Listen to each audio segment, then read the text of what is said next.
So, good afternoon, and thank you all for joining us. I'm Ryan Quinn. I'm the Manager of Safety Services with Construction Safety Nova Scotia. I'll be the host of today's webinar. Before we dive in, a few housekeeping topics. So, as you see, this webinar is being recorded. An email will be sent to you with a copy of this. You can also find it on our website in the next few days to share with your coworkers or anyone else interested in this topic. Your mics and cameras have been turned off. There will be a Q&A at the end of today's webinar, so as your questions come to mind, please pop them in the chat. We'll do our best to address as many as possible towards the end. All right, so as many of you know, and the reason for many of us to be here today, Nova Scotia's new duty to cooperate legislation comes into effect on July 15th, 2025. So pretty soon. Got a couple more work weeks to go. But this legislation also brings a newer requirement for construction employers, and that's to fully participate in the return to work process for any of their injured workers. This is a good news story for both workers and employers. So as we know, work is healthy to the degree possible while you're recovering from an injury. Furthermore, staying connected to your workplace and your work enables that social interaction and can prevent secondary onset of mental health issues such as depression.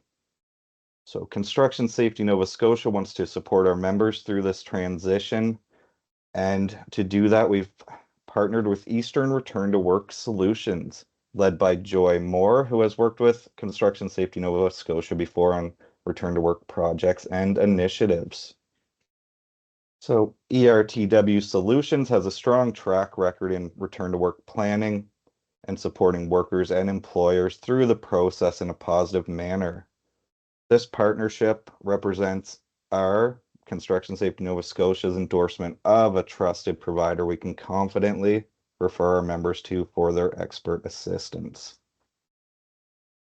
With us today, you'll see we have Joy Moore, founder and owner, and Wendy Himmelman, Disability Case Manager from Eastern Return to Work Solutions. A little bit on the background of both Joy and Wendy. So Joy Moore is an experienced physiotherapist and leader in disability management, bringing over 35 years of experience in clinical operations and return to work solutions. Joy has spent more than 3 decades owning and managing Portland Physiotherapy Health and Wellness Center, where she cultivated a strong patient-centered care model.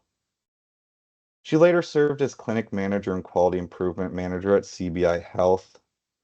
While there, is specialized in workers' compensation contracts and safe, timely return to work outcomes. Joy is known for her strategic insight and collaborative approach.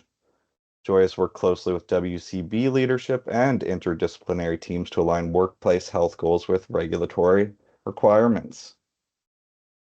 Pleased to have Joy here with us today. And Wendy Himmelman brings over 3 decades of hands-on experience helping employees and workplaces navigate the complexities of disability management and workers' compensation. Wendy began her career at WCB of Nova Scotia and has since worked across multiple roles from case management to coaching, always focused on practical people-centered solutions. More recently, Wendy has supported a large Nova Scotia employer in reducing time loss and costs through collaboration with a number of workplace parties, including HR and the union. Wendy now supports employers in developing effective return to work programs that reduce time loss, cut costs, and foster collaboration across HR, safety, unions, and healthcare providers. We're pleased to have you both here today. Thank you again for making the time to share your expertise and talk about the partnership that we have. So I'll hand it over to you both. Thank you again. Thank you, Ryan. Thanks for the great introduction and welcome, everyone. We really want to thank you for taking the time out of your busy schedules to join us today. And we appreciate the opportunity to work collaboratively with Construction Safety Nova Scotia and thank them for inviting us to present today. So we're excited to have everyone here, and we are looking forward to a productive and engaging session. So to help guide our discussion and to ensure we cover all of the key points, we're going to take a quick look at the agenda. So we're going to talk about a little bit about our partnership, which Ryan has just introduced as well, but we'll kind of give our side of that as well. We're going to dig into some WCB data so that we can better understand the current landscape. Wendy's going to dive into the policies under the duty to cooperate legislation. And that will lead us into some opportunities and challenges that have arisen as a result of this new legislation, followed by some solutions and key benefits. We're going to look at a case study, and then we'll finish up with a look at our return to work savings calculator and some Q&A. So our partnership, as noted by both Ryan and myself, we're very happy to have this collaboration. At the heart of this collaboration, it's built on a shared mission of strategic collaboration for impact. So at Eastern Return to Work Solutions, we're proud to be working hand in hand with Construction Safety Nova Scotia to support employers across the construction industry. Construction Safety Nova Scotia brings deep-rooted expertise in workplace safety, while we specialize in disability management and return to work strategies. So together, we're delivering comprehensive solutions that improve occupational health and safety outcomes and ultimately help workers recover and return to their roles safely and sustainably. At the core of this partnership is a shared commitment to employee well-being. With these aligned values and a focus on practical outcomes, we're ensuring that injured workers receive the right support at the right time to return to work with confidence. And why does this matter? Because we know that managing workplace injuries effectively isn't just about compliance. It's about reducing costs through planning for early and safe return to work, supported by thoughtful preparation and a supportive approach that will minimize disruption in the workplace and minimize the financial impact. Above all, we believe in tailored, value-driven solutions that will provide customized support to align with your business goals to strengthen the workforce resilience. The result that we're striving to achieve together is a stronger, healthier, and more productive workplace. So really excited about this collaboration. So let's talk about WCB data and where we stand today. You've likely heard that the September 2024 system review found that Nova Scotia's injury rates continue to improve, and that is excellent news. In fact, they've been cut in half since the 2002 Dorsey report, which was a similar review. That is excellent progress. But here's the challenge. While injuries are decreasing, our durations remain the longest in the country. And as a result, our assessment rates are also the highest in the country, or your assessment rates. Hopefully you have had an opportunity to attend some of the webinars presented by WCB Nova Scotia to help employers prepare for the duty to cooperate over the last several months. If you have, you will know that return to work and stay at work is now a major focus for WCB. Karen Adams, the WCB CEO's response to the system review made it very clear. Prevention and return to work are deeply connected. The stronger we get at safely reintegrating employees, the greater impact we have on reducing costs and improving workplace outcomes. So here on this slide, you'll see the 2025 assessment rates for various groups in the construction industry, all of which are above the Nova Scotia average of $2.65, and then significantly higher than the Canadian average of $1.13.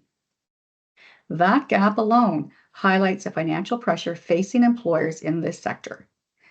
So for employers whose claim costs are 200% higher than the average for their group rate, there's an additional surcharge applied. So currently, about 20% of the 138 employers on the surcharge list are in the construction industry. So at first glance, that seems like an indication of perhaps poor performance, but not necessarily. In many cases, it's the smaller employers, smaller to medium employers that are being disproportionately impacted and landing on that list. So because your claim costs are measured against your payroll, one or two claims, lost time claims, can push you into that surcharge category. But there is good news. You can take control. So if you have a strong return to work program, that is one of the most effective ways to reduce your rate. So having a clear return to work policy not only helps you comply with the duty to cooperate legislation, but it also makes you eligible for some practice incentive rebates and or surcharge rebates if you happen to fall in that category. And since January 2024, a formal return to work policy has been a requirement for both WCB Safety Certified Accreditation, as well as the core certification that's offered through Construction Safety Nova Scotia. So return to work planning should not be a new thing. So let's talk about dollars and cents. Managing injuries effectively isn't just good practice, it's smart for your business. So by reducing lost time days and improving return to work outcomes, this can lead to substantial savings. And to help you see the impact for your organization, we'll introduce our return to work savings calculator at the end of today's session. And it's a practical tool that can show how early intervention and structured return to work planning can translate into real, measurable financial benefits. So now I'm going to hand the slides over to Wendy, and she's going to chat some more about the duty to cooperate policies. Hello, everyone. Thank you for coming, and thank you, Ryan, for the introduction. And thanks, Joy.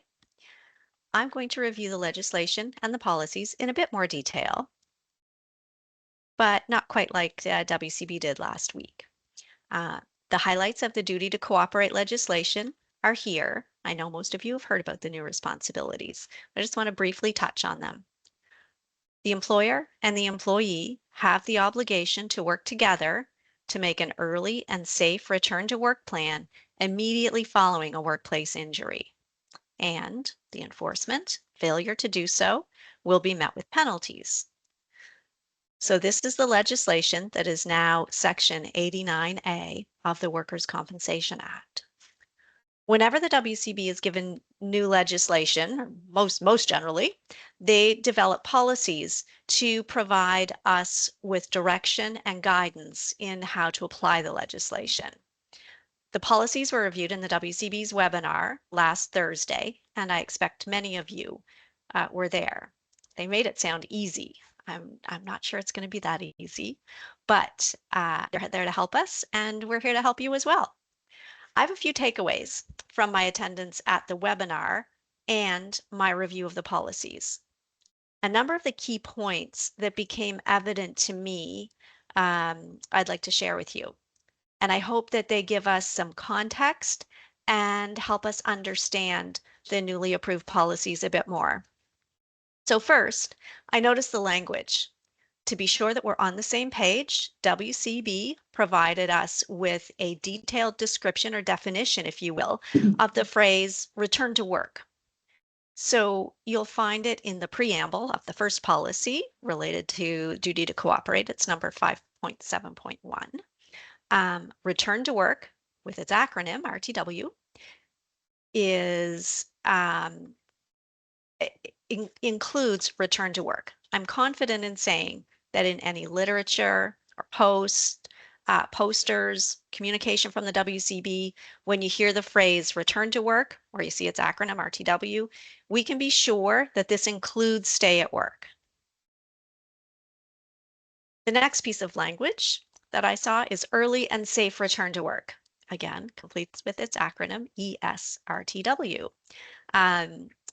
That phrase has been in use for well over a year now with the WCB. And again, the policy indicates that that also includes stay at work. The policy talked about the importance of keeping workers engaged in work activities while they recover. So that's a bit about the language. Now on to the responsibilities. We know that the employer and the employee must cooperate in planning early and safe return to work. And the policy clearly explains the employer's responsibility is to initiate early and safe return to work and offer suitable work. And that's all to begin on the day of injury. It indicates there's to be a structured return to work approach. And that essentially is to underscore the fact that we're talking about temporary modifications and the goal is for the employee to return to full duties. We can talk a bit more about that later. So the employee's responsibility is also clearly stated in the policy. So employees have the obligation to help the employer identify suitable work. And again, that starts on the day of injury. So the policy indicates employees are to create immediate solutions rather than delaying return to work plans. So what about the WCB? Well, the policy tells us that WCB can assist with early and safe return to work planning. But the context is that employers shouldn't wait. WCB is not going to be there on the first day. Obviously, they're not hearing the accident report from the employee to the supervisor. And so they're leaving that responsibility to develop that initial stay at work plan or return to work plan to the employee and the supervisor. And that first conversation about early and safe return to work happens along with the report of accident. So if we were to wait for the WCB, that would in fact result in delayed action, which would lead to unnecessary time loss and higher costs. So sounds great, but how can you get some help with this? Well, a clear, well-documented process enables you, the employer, to take the appropriate action, documenting what has been done. So at the same time you're documenting the injury, the nature of the injury, and the details, you're also documenting what's been offered, the duties that were discussed and agreed upon by the employee and the supervisor. And it's that very first conversation where the employee and the supervisor plan tasks that are safe for the employee to do while they're waiting for the next step. So the documentation of the accident and what's offered enables the WCB to make informed decisions about claim approval and also about compliance with the duty to cooperate legislation, both compliance on the employer's part and on the employee's part. And documenting and having a clear plan ensures that you, as the employer, are in the driver's seat, positioned not only for compliance, but also for cost control. And of course, there will be challenges and opportunities, as with anything new. So, as Joy said, and Ryan too, this legislation presents a real shift for the construction industry employers. Until now, Construction Safety Nova Scotia members, as employers in the construction industry, were exempt from return to work obligations. Under the reemployment sections of the Workers' Compensation Act, construction industry employers were not required to reemploy workers who missed time from work because of a workplace injury. So the Workers' Compensation Act has been amended to include the duty to cooperate legislation, but it doesn't replace all of the reemployment sections in the Act. If you have questions about that, we can talk about it at the end. While the legislation creates new responsibilities, it also opens the door to significant opportunities. I truly believe that the duty to cooperate is a game changer for you as the employer, offering you a clear path to reduce your claim costs. Having a clear, actionable plan in the form of a return to work policy and program that supports early and safe return to work as part of your organization is crucial for you to reap the benefits of this legislation. By having a plan and a policy, you'll comply with the legislation and reduce your costs. Well, how will that help? What are some of the solutions? I, I want to digress for just a moment and take a moment to reinforce that early and safe return to work is expected for all workplace injury claims in all industries, provided that the return to work is physically and psychologically safe for the employee who has been injured. So, safe is in there, early and safe return to work, but I just want to highlight that. The return to work has to be safe. At Eastern Return to Work Solutions, we believe that there are great benefits from setting clear expectations. When individuals understand what is expected of them, they're more likely to engage, participate, and succeed. That's why we'd like to partner with you to create a customized return to work policy and program for your individual businesses that ensures everyone in the workplace knows exactly what steps to take in the event of a workplace injury.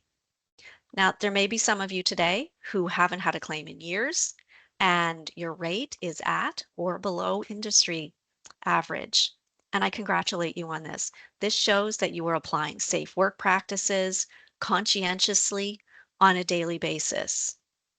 Joy spoke about the surcharge list and noted that there are members of of Construction Safety Nova Scotia on that list. And as Joy pointed out, it doesn't take a lot for your assessment costs to increase. So it's important to be prepared to ensure that you have a plan that enables early and safe return to work in the unfortunate event that you do have a claim.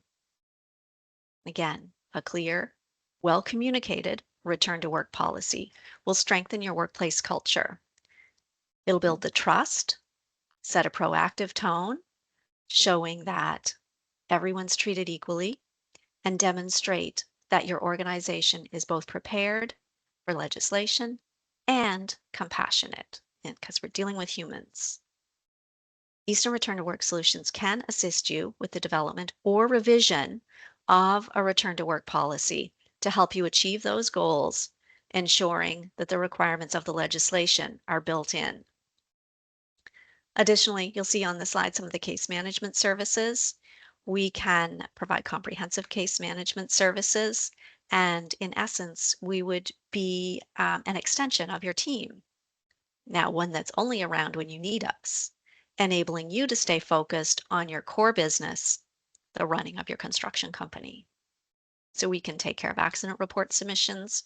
We can take care of all the communication with WCB, healthcare providers, and supporting your employees and your supervisors with the implementation of transitional duties and providing proactive updates for you, the employer, and your managers and so on, and make sure your claims are monitored on an ongoing basis for full and clear resolution. To implement your programs, we can help you roll it out to all employees, your supervisors across the organization, so everyone hears the same plan and understands and has the same expectations. So our slide's called Key Benefits to the Duty to Cooperate. I want to talk about why the Duty to Cooperate legislation is such a game changer, not just in compliance, but how it can significantly reduce costs for you and improve your outcomes across the workplace.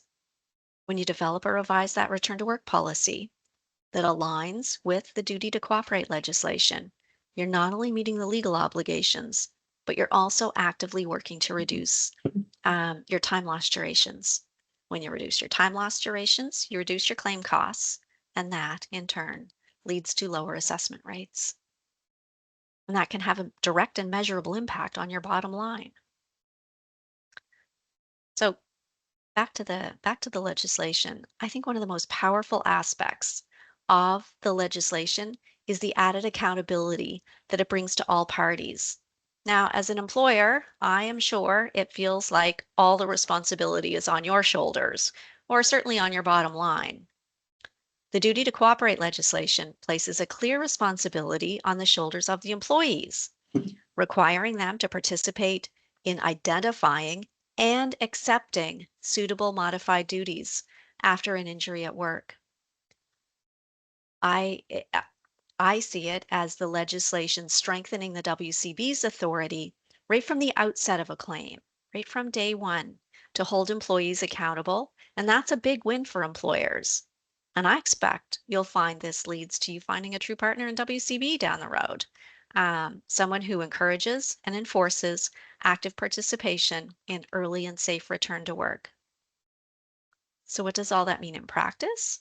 It means employees get back to work sooner or they avoid missing time altogether. That's the ultimate goal. Staying connected to the workplace, even through modified duties, keeps the recovery process on track. It prevents isolation, and that whole continuity helps your team to get back to full productivity faster than if an employee were completely off work.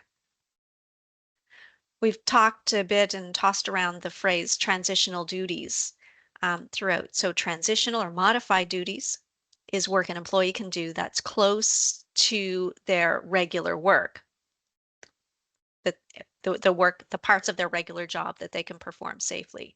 Alternate duties would be work that an employee can do that might be different from their usual work. But again, safe, suitable, they know how to do it, and they have the functional ability to do it.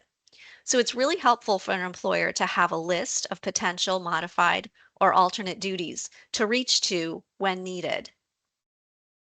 Um, where do you come up with this list? Well, a suggestion that I have is to just brainstorm, have a group of folks get together, including manager, supervisors, and employees. When you involve your employees and your supervisors too, you're likely to gain buy-in, which contributes to a culture that values all team members. And just before I hand back to Joy, I wanted to remind you of the other monetary incentives, although I think Joy mentioned this as well. The return to work policy, having or developing a return to work policy can be used to obtain your surcharge rebate, as well as qualifying you for the practice incentive rebate through Safety Certified and qualifying you for CORE. So I'll hand things back to Joy now, and she's going to share the experience of a local employer. Thank you, Wendy. So this is a case study that highlights the kind of impact that a structured early return to work program that Wendy has alluded to can have when implemented effectively. So this example is a South Shore employer. So this is a real case who introduced a structured return to work policy that clearly outlined expectations for both supervisors and the injured workers. So from the outset, the employer focused on early communication and support, ensuring that the injured workers stayed connected to the workplace and returned to modified duties as soon as it was medically appropriate. So the key to their success was consistency. So everyone, from managers to frontline staff, understood the process, and the messaging was the same across the entire organization. So it wasn't just policy on paper. It was actively managed and monitored. So the result, they saw a $4 drop in their WCB assessment rate. So that was significant. That translated into $32,000 in annual savings on their WCB premiums alone. And that's just part of their savings. We'll talk about that in a few minutes. But that was money that they were able to put back into their business. They invested in training, equipment, and further supporting their workforce. But most importantly, they built a culture of return to work. They set expectations, and they set a culture of knowing that work was healthy, work was valuable, and that injured workers were going to be supported if they were injured on the job. This employer's success reflects exactly the type of approach we support and facilitate with our clients. The core principles of early intervention, that's not a new term, clear policy that Wendy's spoken at length about, supervisor training, and consistent communication are all foundational pieces of our work. We help organizations design and implement return to work policies and practices that are proactive, supportive, and aligned with legislative business priorities. So ultimately, this case example shows that when return to work is embedded into the workplace culture and treated as a shared responsibility, the results speak for themselves, both in terms of worker outcomes and satisfaction, as well as bottom line savings. So I think what I see is a clear takeaway here is that a consistent return to work approach isn't just good for your people, it's also good for your business. So as I flip forward here to look at our return to work savings calculator, We'll build on that South Shore success story. So the employer in the first line of the calculator shows that the results that this employer, South Shore employer, was able to save the $32,000 in premiums a year just by implementing the return to work policies and setting expectations with their employees. They dropped their annual premium from $72,000 to $40,000, which is significant. And that was just from managing claims, getting employees back to work, and aligning their policies with best practices. So it all sounds a little bit repetitive, but it's what works. We can also see here that a small change can have a big impact, okay? So this calculator is designed to show you that even a $1 reduction in your WCB assessment rate can lead to significant savings, especially when that is applied across your total accessible payroll. But the benefits go far beyond the bottom line. When you reduce lost time days, you also reduce HR and recruitment costs, training and onboarding expenses, operational disruptions are decreased, employee turnover is reduced, and ultimately you will improve overall productivity. So it's a ripple effect, and this ripple effect will strengthen your entire organization. So to put it in perspective, you can see on the calculator slide here, if your payroll is $800,000 a year, a $1 drop in your rate will save you up to $8,000. If your payroll is $5 million, that same $1 drop will save you $50,000. So the more you improve, the more savings grow, and that continues exponentially. Okay. So we're going to share these slides with you, and you can kind of use this to kind of take a look at your organization as well and see what kind of impact a small change could have, with your current assessment rates and annual premiums applied. And you can achieve this not by cutting corners, but by supporting your workers early. So these savings come from doing the right thing, engaging early, offering modified duties, transitional duties, staying connected with injured workers. So it's about creating that culture where the organization is caring and shows accountability, and that will benefit your people and your business. So as I said, you can take a look, use this calculator to see what $1 or $4 improvement could mean for your workplace. And more importantly, imagine the value of return to work strategy that not only supports your employees, but actually pays for itself. So this might sound easy, but it's not. We're not suggesting that it's easy work. It does take time, it does take consistency, and it does take a commitment to doing things differently. But it's important work, so it's achievable. We know it's achievable. We have the South Shore example here, and we're here to help you. We can help you work on these things. The small to medium employers do not necessarily have a dedicated person working on the return to work and managing that, or when it does happen, and it happens maybe not that often. As Wendy alluded to, when you only have one injury or two a year, then you're not as familiar with how to manage these claims. So we can help you manage these return to work programs so that you can focus on what you do best, running your business. So now I just want to take a moment before we tidy things up here and just introduce you to the rest of our team. Along with Wendy and myself, we have Cheryl McIsaac, who's an experienced OT with over 25 years of case management experience. And she brings a wealth of expertise in addressing both physical and psychological challenges that can affect injured workers' recovery.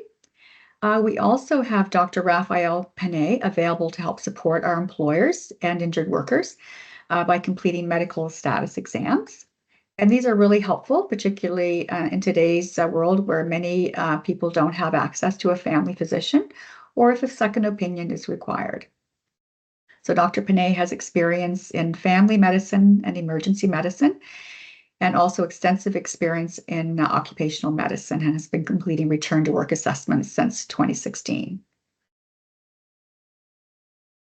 So just to look at our team. So that brings us to the end of our formal part of the presentation.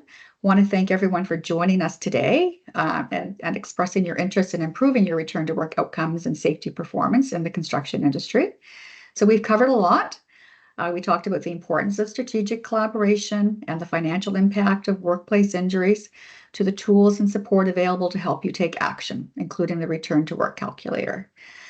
So now we're going to open up the floor to any questions that may have arisen through the chat and or as we go along here. So thank you again. Thank you, Joy and Wendy. That was a fantastic presentation. I have a few questions that were sent in earlier that I'll get us started with, and allow some of the other attendees to throw some questions in the chat there. So again, very informative, lots of great actionable information there, and thank you both for that. So we have a question.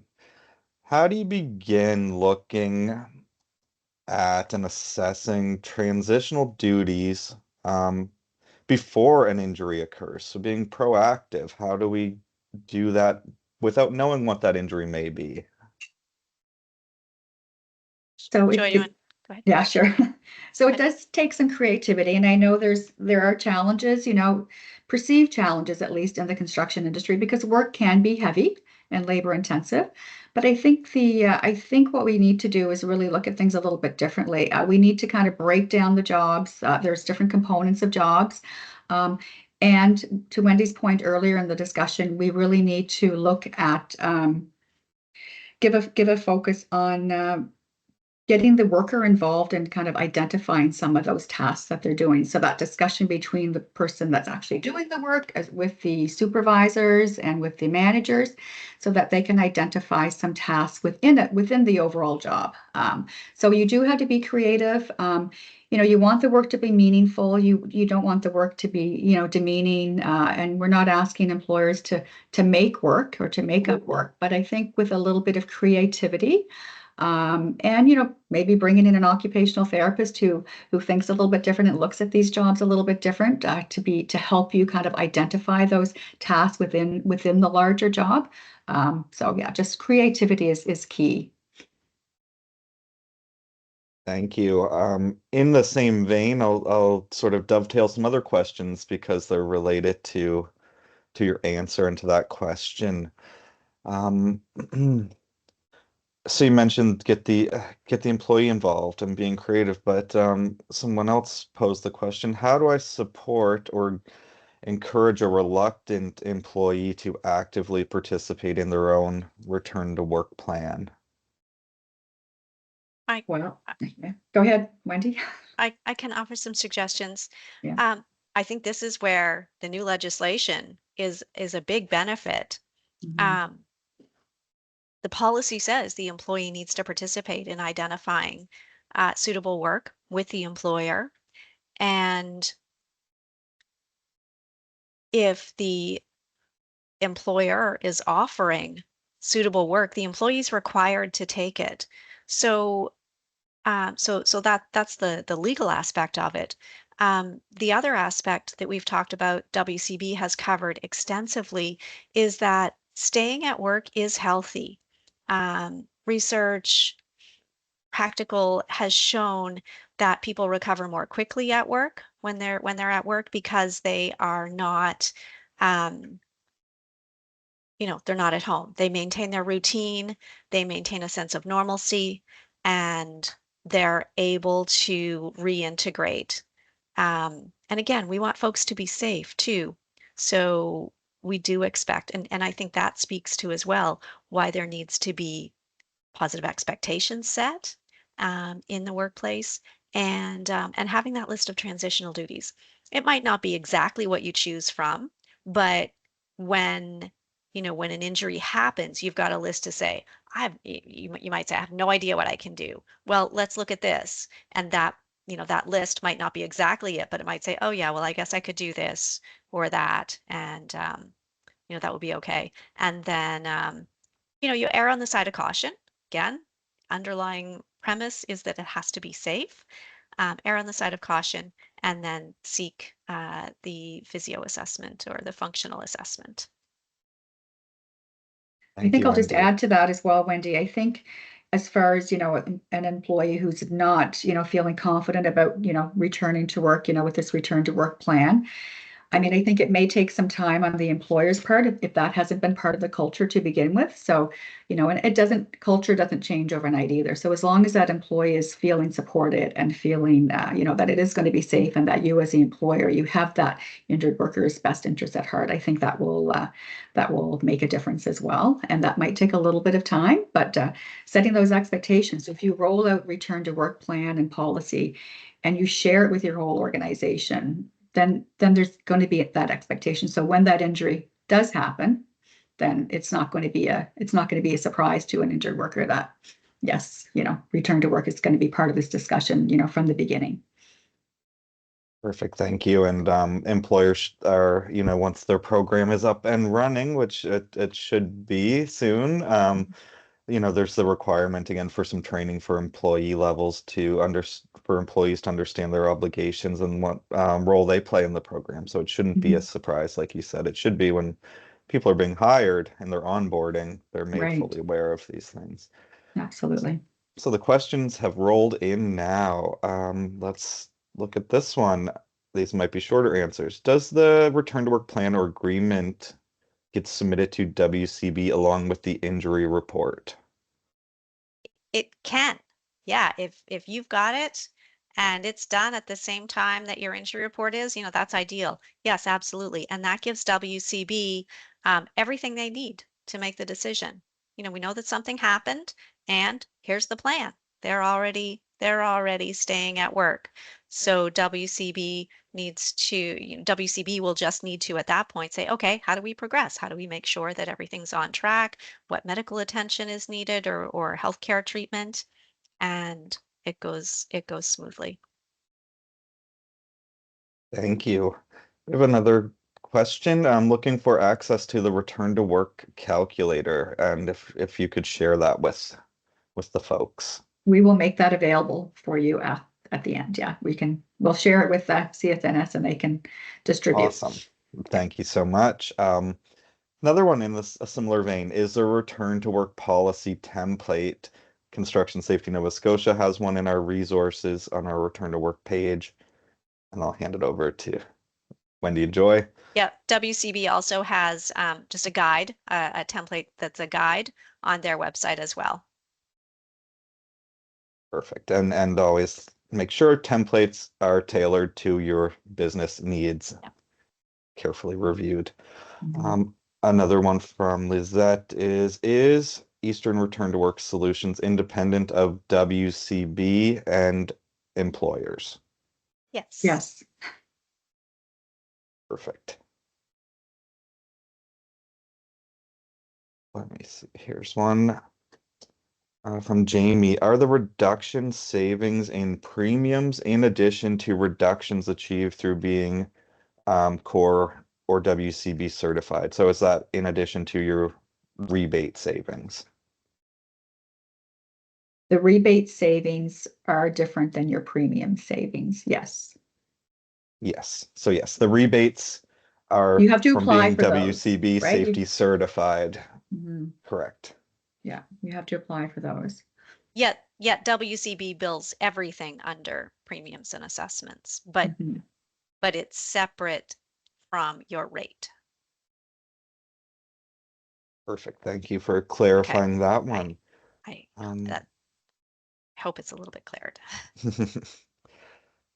so we have somebody looking for more of costs of obtaining your services. We'll point them to reach out to you afterwards and have that Yeah, discussion. absolutely. And then we have another one. Do you need to submit a WCB injury report for someone if you have given them modified duties, no medical aid, and no time loss, and they're able to stay at work with modified duties? So the Workers' Compensation Act and policy indicates that if a person did not miss time from work and they didn't need off-site medical treatment, then you don't need to submit a report. So short answer is, do you need to submit a report? No. It's really important to document incidents, though, and keep track. And the other thing is if you, as an employer, if you're offering a modified duty plan because of an injury or an incident, keep track, make sure that the employee has a plan to get back to regular duties, so that you all have a plan for the employee to get back to regular duties. I hope that's helpful. Thank you. We have a couple more. So how does the duty to cooperate impact the reemployment obligation for the construction industry? That's a big one. Okay, I can address that. So the policies speak to it as well, but in essence, the duty to cooperate applies from the time of the injury throughout the normal recovery time. So always looking, even if your employee has lost time, it's always looking to monitor their function and monitor what you have available, and making sure that as soon as those two things match, their function and what you have available, that the person's back to work. Um, it the duty to cooperate applies until the employee has either returned to full duties or has reached maximum medical recovery, meaning that they're they're as good as they're going to get.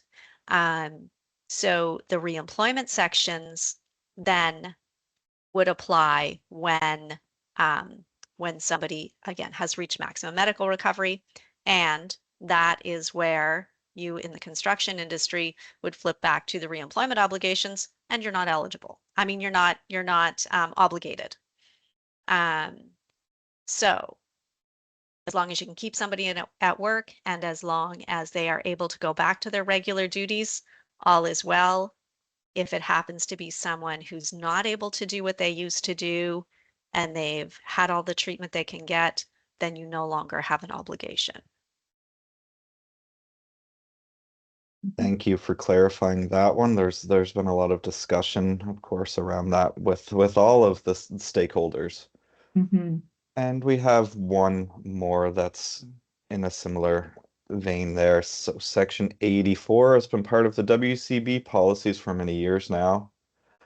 I've seen it used to ensure injured workers cooperate fully in their recommended treatment, including RTW recommendations. Now, how is this different from the duty to cooperate as a requirement for employees to participate? I'll I let you think take the policy one. Yeah. yeah, okay. Um, for anybody who's not quite familiar with Section 84, it says that every worker shall participate and do everything they can to reduce or eliminate loss of earnings and permanent impairment. Um, So WCB in the past has used it to say, hey, you're not cooperating, therefore you're not going to get benefits. But as most employers know, there are a number of steps before they finally get to actually um, discontinuing benefits or enforcing. And it tends to be down the road a bit, not from day one of the claim. Whereas the duty to cooperate legislation is very clear that the employee must participate starting the day of injury. Policy talks about it being the employer's duty to initiate the early and safe return to work process, but that the employee must assist in identifying or cooperate in identifying work they can do, and they must accept suitable work that's offered. So I think it really does give the WCB um, a greater level of authority early in the claim, like right from day one in the claim. And again, because of that, or in order for them to make the decision, they need the employer to have everything documented to make sure the process is followed and that people know what's expected of them. Rambling a little bit, but does that help? That I think it helps me. increases accountability, right? So it Yeah. strengthens that Section 84 policy, I would I would say, to Wendy's point, and just increases the accountability so that it can be actioned. And WCB has said repeatedly, they're not in the business of, penalizing, employers, employees. They want to work with you as well to make sure that you have your processes and plans in place to kind of work towards this. So, I don't see them rolling out penalties, if you're trying to meet the requirements of the duty to cooperate. You have to be putting forth a good effort. Perfect, thank you. So we're just about at time. There are no further questions. Joy and Wendy, would you like to have any concluding remarks? Just want to thank everybody for making the time to be here. I know it's busy. It's a busy time of year in construction. Yes. And just appreciate it. We're certainly available for questions if you think of something later. You can get our contact information from Ryan and the team at CSNS and or see us online. But yeah, happy to answer any questions if something comes up later on. Thank you very much. Have a great Perfect. So day. thank you, Thank you. Wendy. Thank you, Joy. Very informative, great takeaways. Always love taking policy or legislation and turning it into actionable solutions, which So you've do done in this I. presentation and can help the CSNS members. Thank you to everyone that joined us today. And again, check out the course offerings with Construction Safety Nova Scotia. We have a return to work course virtual August 19th. We can do that on demand for your company. Again, call us for that. We have psychological injury prevention, which again is aligned here with this work as well, preventing those injuries, and what to do when it does become a return to work situation there. So again, please reach out to us at Construction Safety Nova Scotia for any further information. And thank you all. Have a safe and healthy summer. Take care, everybody. Bye-bye. Bye. Goodbye. Thank you.